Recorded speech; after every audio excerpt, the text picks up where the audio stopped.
और जो मैं अब नज़म आपके सामने पेश करने वाला हूँ वो एक बेटे के जज्बात हैं अपने बाप के लिए। और मैं आपसे दरख्वास्त करता हूँ कि आप मेरे लफ्ज़ों पे जाएं, ना कि मेरे अंदाज़े बयां पे।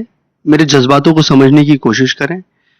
और इसमें कुछ वर्ड्स हैं जिनका मैं आपको पहले मतलब बता देना चाहता हूँ। जैसे कि एक वर्ड है फजर। फजर मतलब वो वक्त जब सूरज उगने वाला है। एक वर्ड है बेलोस। बेलोस मतलब अनकंडीशनल। सो जब ये मतलब I will recite this poem तो you will get to know about these words. और पोएम जो है, जो नज़म है मेरी, वो इस तरह शुरू होती है कि नन्ही सी आंखें और मुड़ी हुई उंगलियां थी, ये बात तब की है जब दुनिया मेरे लिए सोई हुई थी। नन्ही सी आंखें और मुड़ी हुई उंगलियां थी, ये बात तब की है जब दुनिया मेरे लिए सोई हुई थी। नंगे से शरीर पे नया कपड़ा पहनाता था, ईद वीद की समझ न थी पर फिर भी मेरे साथ मनाता था। घर में खाने के वांदे थे पर एफडी में पैसा जुड़ रहा था, और उसके खुद के सपने अधूरे थे पर मेरे लिए बुन रहा था। ये बात तब की थी जब दुनिया मेरे लिए सोई हुई थी। वक्त कटा, साल बढ़ा, पर तब भी सब अनजान था, मैं फिर भी उसकी जान था। बिस्तर को गीला करना हो या फिर रातों को रोना, एक बाप ही था जिससे छीना मैंने उसका सोना था।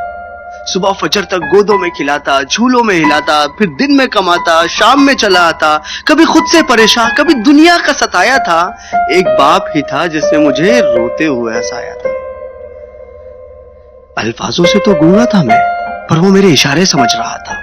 मैं खुद इस बात से हैरान हूं आज कि कल वो मुझे किस तरह पढ़ रहा था।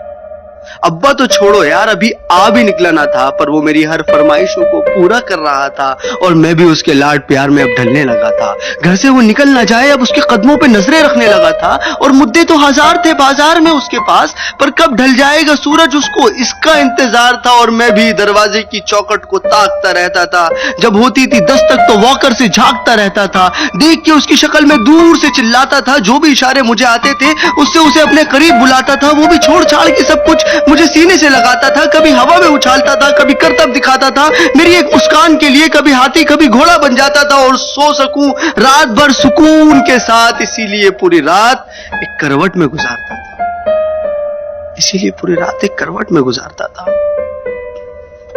पर वो बचपन शायद अब सो चुका था, और मैं जवानी की दहलीज में कदम रखने लगा था।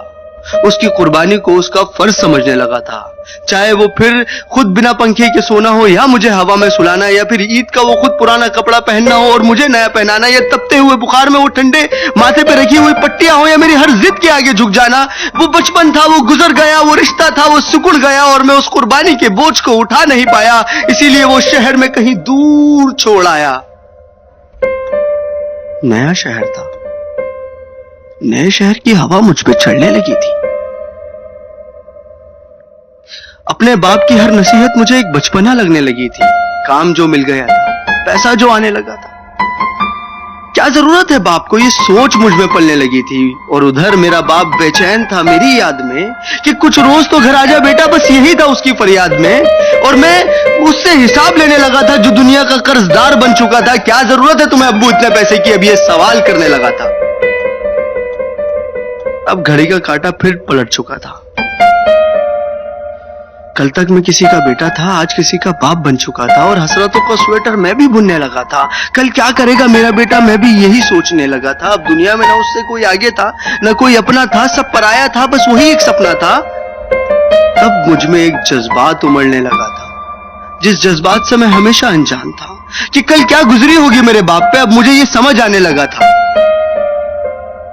बेलोस मोहब्बत की मूरत होता है बाप, जो लफ्जों में ना बुना जाए और कलमों से जो ना लिखा जाए, वो होता है बाप। जो रोते हुए को हंसा दे और खुद को माजूर बना के तुम्हें खड़ा कर दे, वो होता है बाप।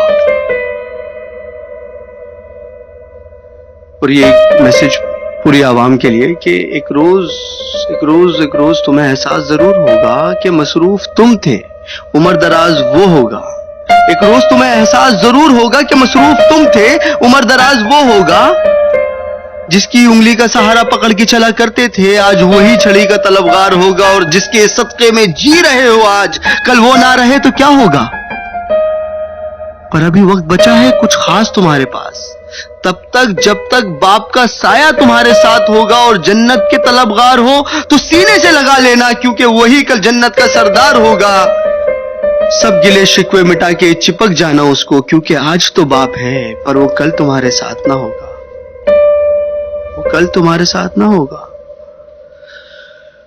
और मैं इस नज़म का कोई नाम रख नहीं पाया क्योंकि मैं बाप को एक लफ्ज में बता नहीं पाया। Thank you.